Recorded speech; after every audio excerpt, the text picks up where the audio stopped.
राधे राधे दोस्तों, कैसे हैं आप सब। दोस्तों, आज के इस पावन वीडियो में हम जानेंगे निर्जला एकादशी व्रत की संपूर्ण और विस्तृत जानकारी। एक ऐसा व्रत जो सिर्फ एक दिन में पूरे वर्ष की एकादशियों का पुण्य प्रदान करता है। लेकिन क्या आपने कभी सोचा है कि यह व्रत इतना शक्तिशाली क्यों माना जाता है?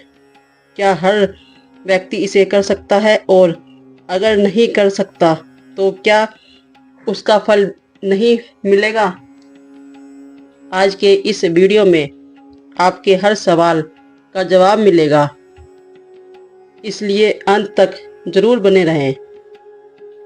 दोस्तों, निर्जला एकादशी, जिसे भीमसेन एकादशी के नाम से भी जाना जाता है, ज्येष्ठ माह के शुक्ल पक्ष की एकादशी तिथि को आती है। यह व्रत भगवान श्री हरि विष्णु को अत्यंत प्रिय है और इसे सभी एकादशियों में सबसे कठिन और सबसे फलदायी माना गया है। इस दिन व्रत को पूर्ण रूप से अन्न और जल का त्याग करना होता है, यहाँ तक कि पूरे दिन और पूरी रात बिना पानी के रहना पड़ता है। यही कारण है इसे निर्जला कहा जाता है, अर्थात बिना जल के। शास्त्रों में कहा गया है कि एकादशी व्रत सभी व्रतों की जननी है।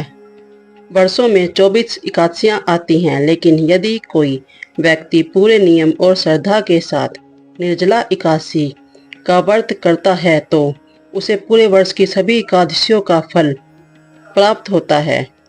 महाभारत में वर्णित कथा के अनुसार जब पांडवों में भीमसेन एकादशी का व्रत नहीं कर पाते थे तो उन्होंने महर्षि व्यास से इसका समाधान पूछा।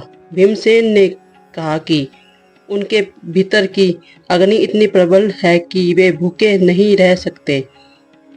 तब व्यास जी ने उन्हें केवल एक दिन निर्जला एकादशी का व्रत करने का उपाय बताया। भीमसेन ने इस व्रत को पूरी निष्ठा से किया और तभी से वह व्रत भीमसेन एकादशी के नाम से प्रसिद्ध हो गया।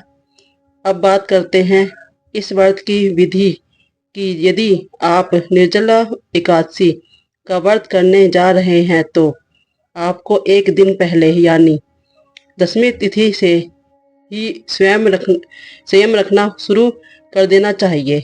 इस दिन केवल एक समय सात्विक भोजन करें और तामसिक वस्तुओं से दूर रहें। मन, वाणी और कर्म को शुद्ध रखें।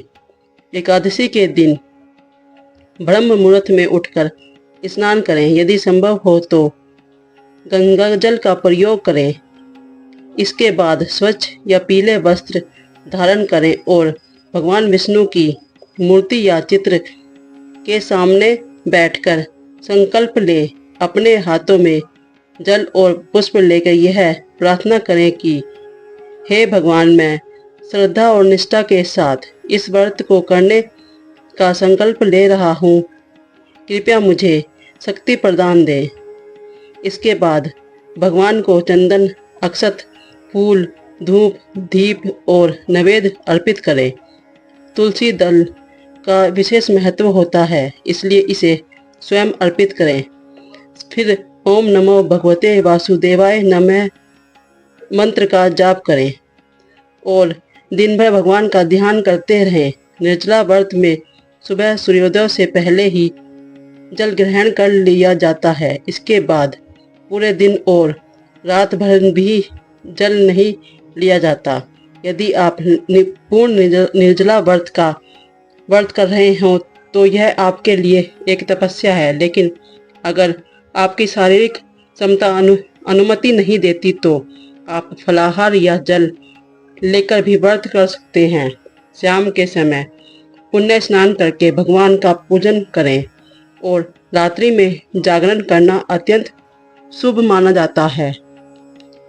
भजन, कीर्तन और भगवान के नाम का स्मरण करते हुए रात बिताएं। दूसरे दिन यानी द्वादशी तिथि को प्रातः स्नान करने के बाद ब्राह्मणों को भोजन कराएं या दान दें।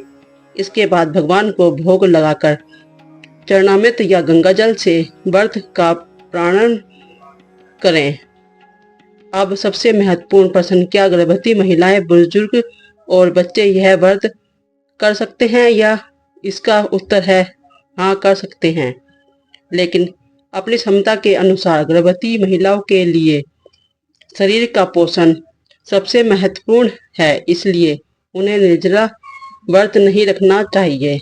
वे फल, दूध और पानी का सेवन कर सकती हैं। यही नियम बुजुर्ग और बच्चों पर भी लागू होता है। याद रखिए दोस्तों, भगवान को कष्ट नहीं, भगवान प्रिय होता है, भावना प्रिय होती है। अगर आपका मन शुद्ध है और आप श्रद्धा से व्रत करते हैं तो आपको उसका पूरा फल अवश्य मिलेगा। यदि किसी कारणवश आप निर्जला व्रत नहीं कर पाते तो निराश होने की आवश्यकता नहीं। आप अन्न दान, जलदान, तुलसी पूजा, मंत्र जाप और कथा श्रवण करके भी पुण्य प्राप्त कर सकते हैं। निर्जला एकादशी केवल एक व्रत नहीं, यह आत्मसंयम, अनुशासन और भक्ति का पर्व है। यह हमें सिखाता है कि कैसे हमें अपनी इंद्रियों पर नियंत्रण पाकर भगवान के करीब जा सकते हैं।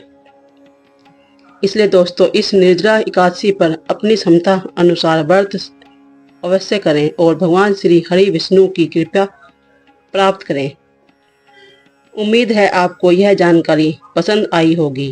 अगर वीडियो अच्छा लगा तो लाइक करें, शेयर करें और हमारे चैनल प्रियदेव दर्शन को जरूर सब्सक्राइब करें।